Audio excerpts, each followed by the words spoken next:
And now, with all the stories making the headlines this Thursday, it's the ITV News at 10.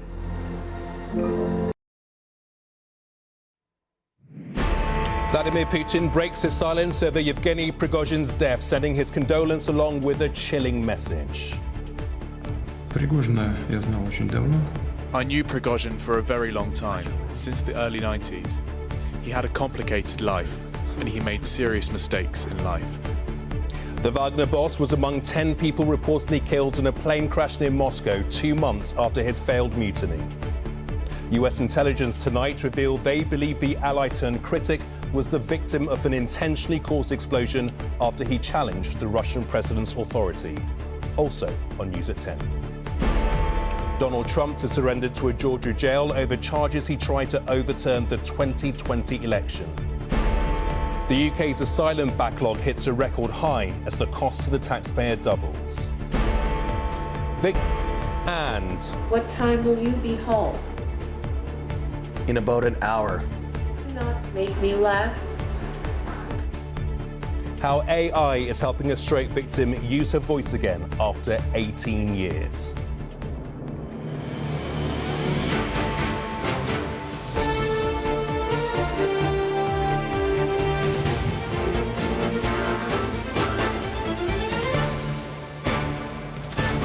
This is ITV News at 10 with Gamal Fahnbulleh.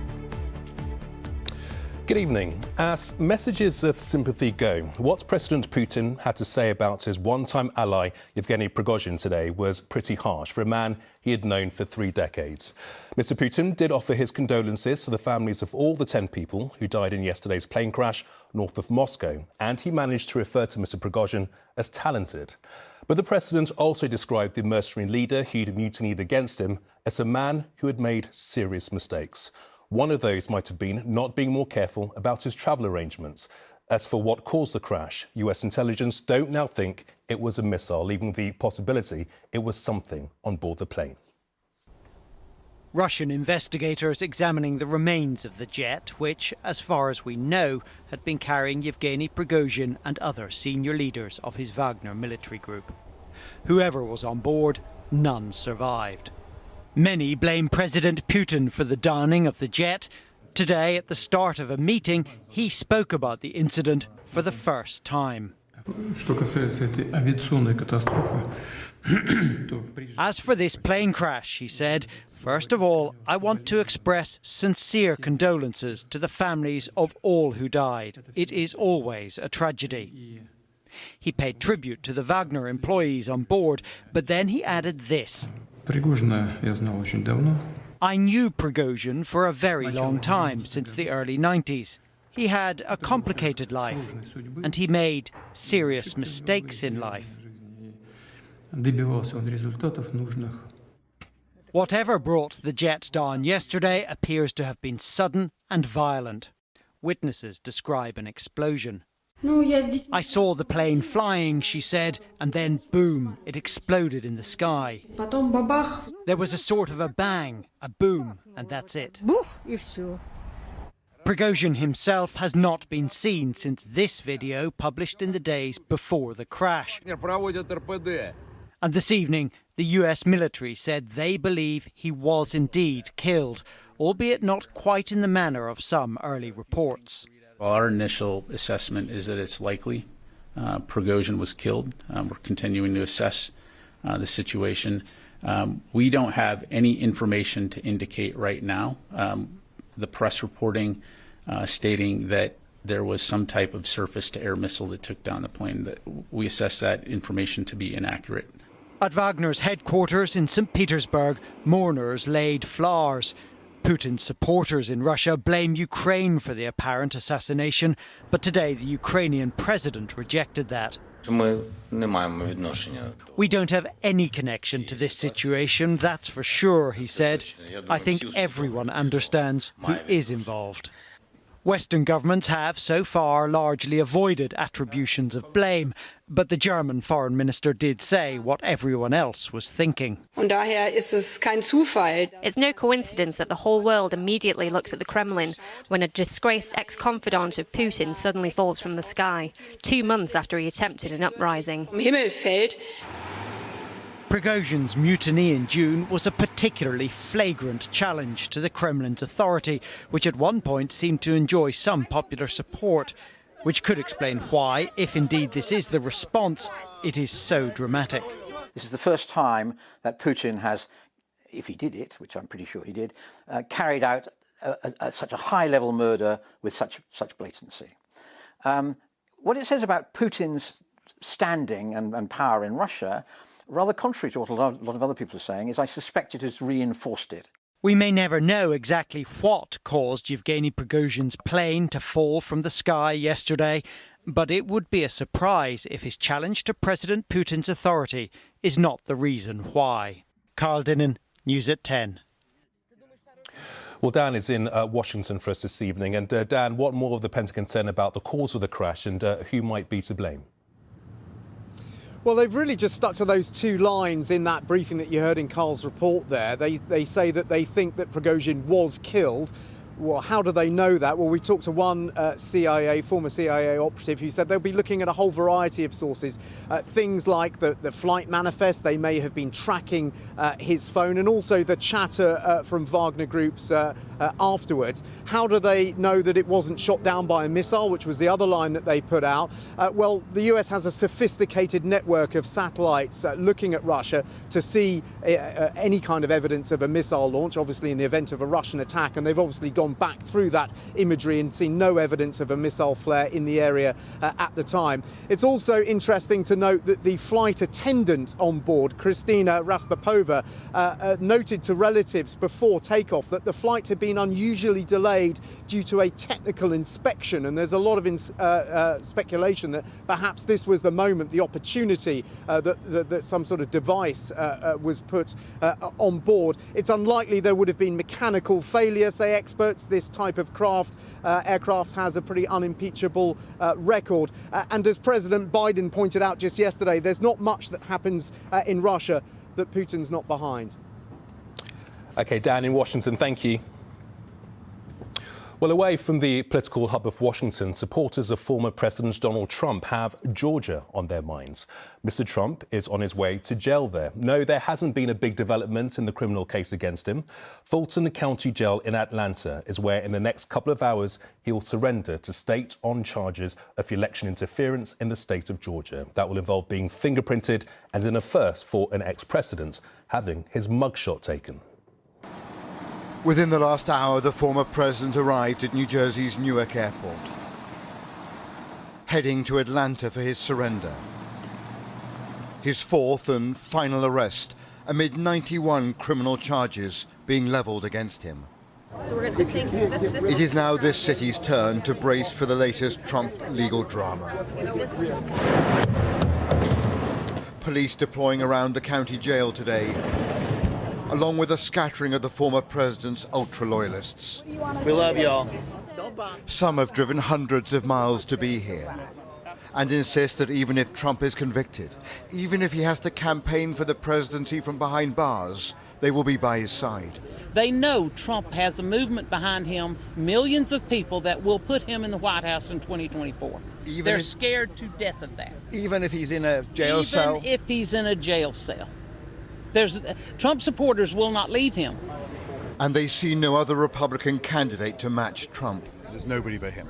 At this moment, everyone else has proven themselves to be thieves. So it's Trump or bust. It's Trump. But ahead of his arrival in Georgia, in an interview with the right-wing host Tucker Carlson, he insisted such indictments had no impact on his support. How do you do that? How do you get indicted, every week and stay cheerful? I think it's a lot easier because I'm so high in the polls, because it means the people get it. The people see it's a fraud. The people see. And Trump was asked where he thought this would end. I mean, the next stage is violence. Are you worried that they're going to try and kill you? Why wouldn't they try and kill you, honestly? They're savage animals. They are people that are sick, really sick. But I've seen what they do. I've seen the lengths that they go to. Tonight, the race for the White House takes flight. Welcome. At the exact same time, his Republican rivals for the party's presidential nomination were on a debate stage in Wisconsin. Trump's absence quickly addressed. We are going to take a brief moment and talk about the elephant not in the room. Bitter exchanges followed as the candidates fractured over Donald Trump. And we have to face the fact that Trump is the most disliked politician in America. And the criminal charges he faces. Someone's got to stop normalizing this conduct. But notably, to audience cheers, others backed him to the hilt. President Trump, I believe, was the best president of the 21st century. It's a fact. It led to this bizarre moment. Would you still support him as your party's choice? Please raise your hand if you would.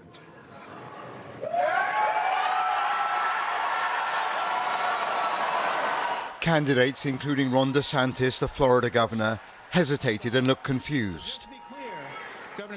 Evidence of the near impossibility of navigating past Trump's grip on the party. Another high-profile co-defendant also surrendered to the authorities in Atlanta today. Mark Meadows was Trump's chief of staff, one of the most senior figures in the White House during the election dispute. Now his mugshot is the latest to have been released. This county jail, notorious for its poor conditions, is tonight poised to receive its most famous defendant. And Robert is in Atlanta, where former President Trump will arrive in the next few hours. Robert, what can he expect when he does arrive? That's right. He is expected to arrive here by 7:30 p.m. Eastern Time. That is just a couple of hours from now. Because it's such a sprawling investigation with 19 co-defendants, the whole routine has become, rather predictable. The defendants go in, they have their mugshot taken, which would seem rather redundant in the case of Donald Trump, given that he's one of the more recognizable people on the planet. Then Donald Trump will be fingerprinted. He has to post a $200,000 bond to secure his release. And then he's expected to leave and head back to his golf course in New Jersey. For all of the extreme legal jeopardy he is in, it's extraordinary to think that then he just resumes on the campaign trail, heading off to Iowa and New Hampshire, the early primary voting states. So this campaign simply resumes. One fascinating footnote is that Tucker Carlson Donald Trump interview. Now, we can debate the metrics of this, but Donald Trump is claiming that it's had been viewed by 230 million people. Now, that may not be quite accurate, but either way, it drew in a vast audience, and that does underline how this whole odyssey, this legal odyssey for Donald Trump has been leveraged by him for quite an astounding amount of free publicity. Robert in Atlanta, many thanks indeed. Now, try as the government might to get a grip on the asylum system, the figures just keep on getting bigger. The latest for June show more than 175,000 were waiting for a yes or no on their claim. That is 50,000 more than in June last year. Processing has speeded up, but the number of arrivals have gone up even faster.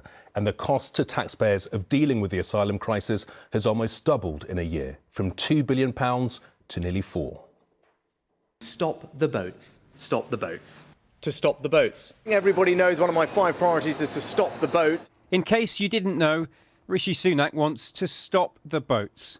But in Dover this morning, dozens more people arrived on small boats across the channel. Those who claim asylum here will join a record-long list waiting for a decision on whether they can stay. Living from house to house, hotel to hotel. This woman arrived in the UK in 2019 and fled domestic abuse. She's been waiting for her asylum claim for 4 years and counting. I have a young son. We've been moving around since he's 6 months old. We came here with the biggest hope that we will receive help, the help that we cannot get it in our own land. It's unfair. Where is the humanity? More than 175,000 people were waiting for a decision on their asylum status at the end of June. That's up 44% in a year. 4 in 5 asylum seekers are waiting longer than 6 months for an initial decision. And the cost of the backlog has almost doubled and now stands at nearly £4 billion a year. The government wants to reduce those costs by moving asylum seekers out of hotels and onto barges and old RAF bases like this one in Essex. But those schemes have had limited success and have been hugely unpopular with locals and even Conservative politicians. You have to tackle this where the backlog is. We need to be dealing with that. And does appear to be a problem within the Home Office on getting this done. And we've seen some of the examples where we've had an answer one day which has been contradicted the next. There's also been a huge increase in withdrawn asylum applications, either by migrants or the Home Office. Critics fear it's a way for the government to drive down the huge waiting list.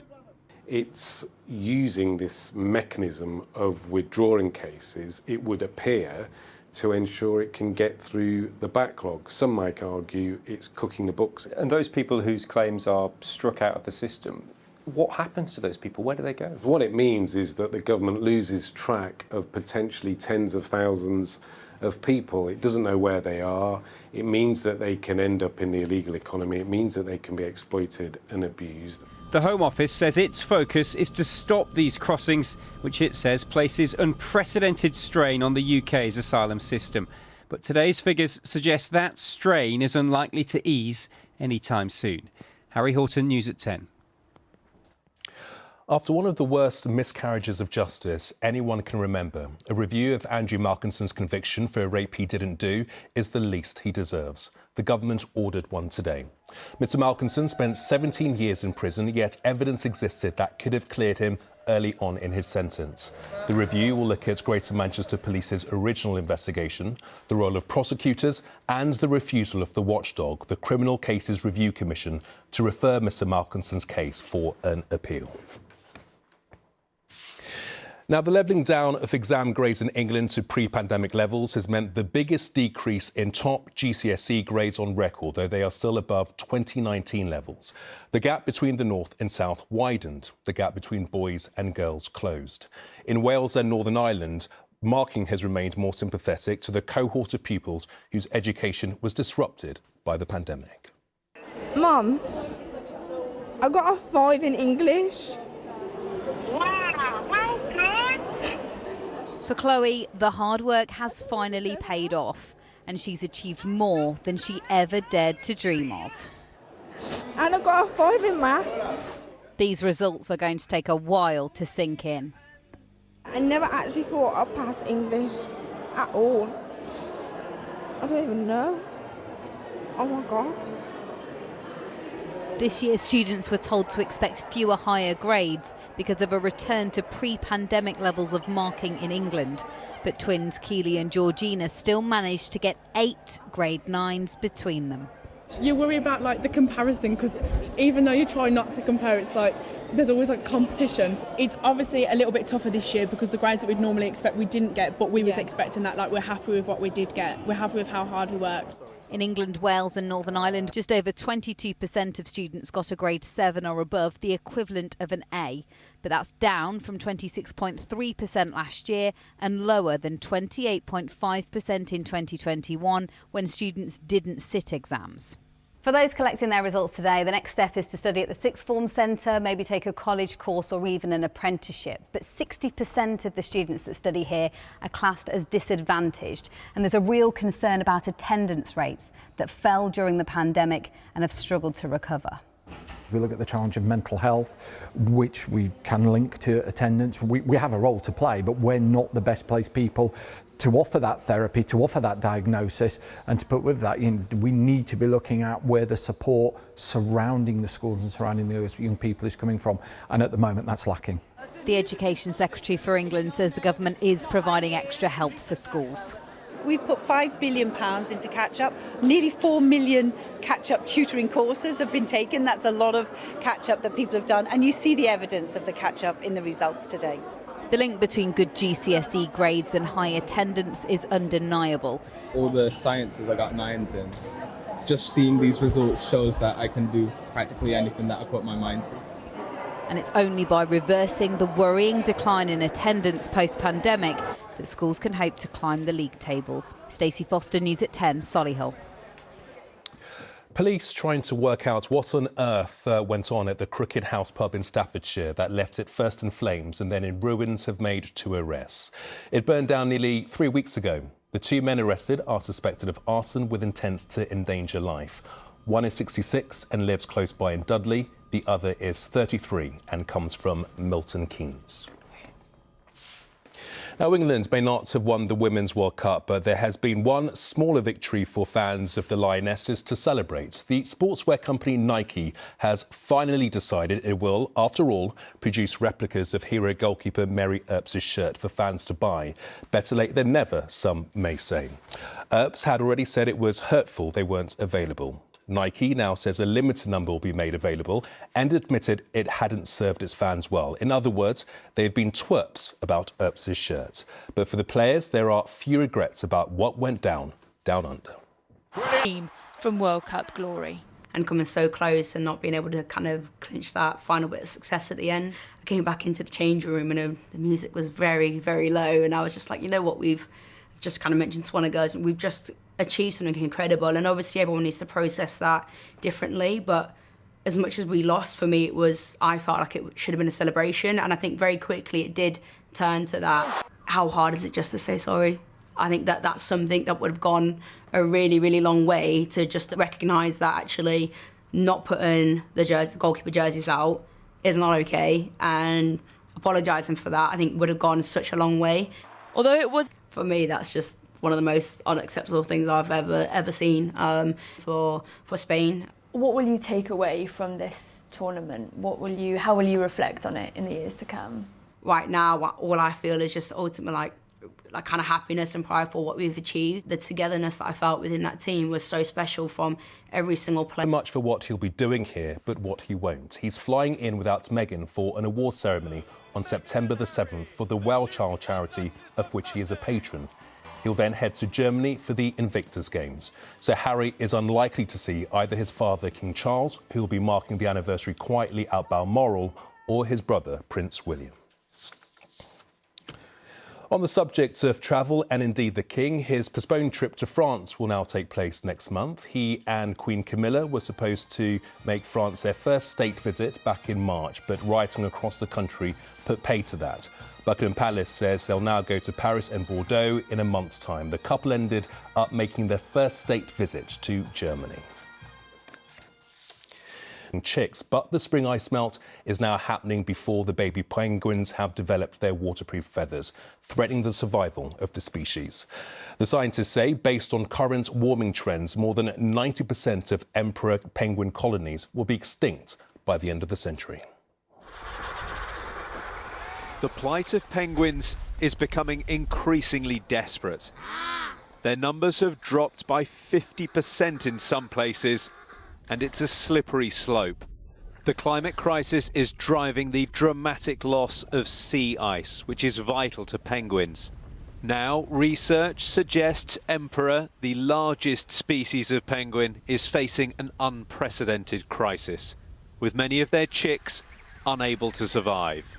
Predictions say that 90% of the colonies could be in jeopardy because of warming.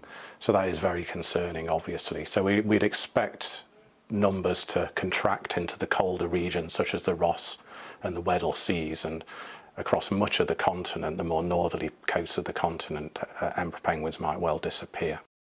There are currently 66 known emperor penguin colonies around the coastline of Antarctica, and with chicks being born in the winter, they're reliant on solid sea ice for their breeding cycle to succeed. But they also need the ice to stay firm enough by the summer to give them time to develop their waterproof feathers. Last summer, however, the sea ice melted much quicker than usual before the chicks had time to grow their feathers, leading to the complete failure of some colonies to breed. These satellite pictures give a sense of the scale of this. Last year, the cover of sea ice around Antarctica was at its lowest ever level. Emperor penguins spend their entire lives on its ice and in its waters, but their very future is under threat, and they are powerless to alter the course of their fate. Mark McQuillan, News at 10. And finally tonight, proof that artificial intelligence can and will be a force for good as well as a worry. Scientists have restored a form of electronic speech to a woman who was left unable to communicate by a stroke 18 years ago. A sensor just inside her skull picks up the brainwaves she is sending to her tongue, jaw and voice box. Clever stuff. But what the AI does is convert them into a version of the voice that she lost. For 18 years, former maths teacher Anne has been without a voice. Unable to use her muscles after a stroke at the age of 30, she's slowly regained some movement and the ability to laugh. But now she's working with neurosurgeons and computer scientists at the University of California to turn her thoughts into animated speech with facial expressions. I think you are wonderful. Allowing her to have conversations like this with her husband. Is there anything else I can help you with? For the first time since her stroke. Do not make me laugh. The team implanted a paper-thin electrode over the part of Anne's brain critical for speech. It's connected from her skull to computers, which analyse the brain signals for speech and facial movements. AI, which learned her personal speech patterns, sends that data to an on-screen avatar, which generates text, speech and facial movements to match. We're basically able to decode the sounds that she's trying to make within about 1 or 2 seconds of her trying to make it. And I would say for the accuracy, we're at about 75% accuracy on this vocabulary of over 1,000 words. You are truly wonderful people.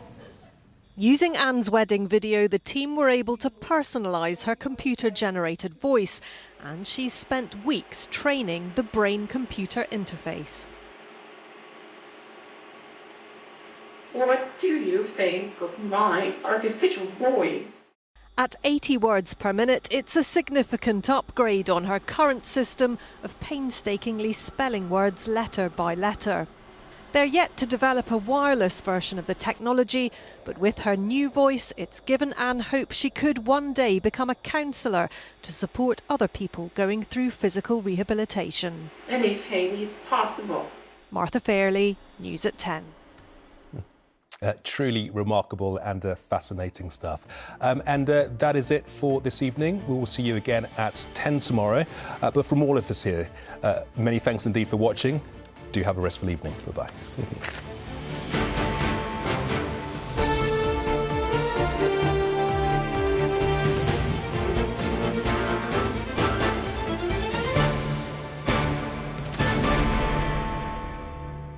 Tomorrow.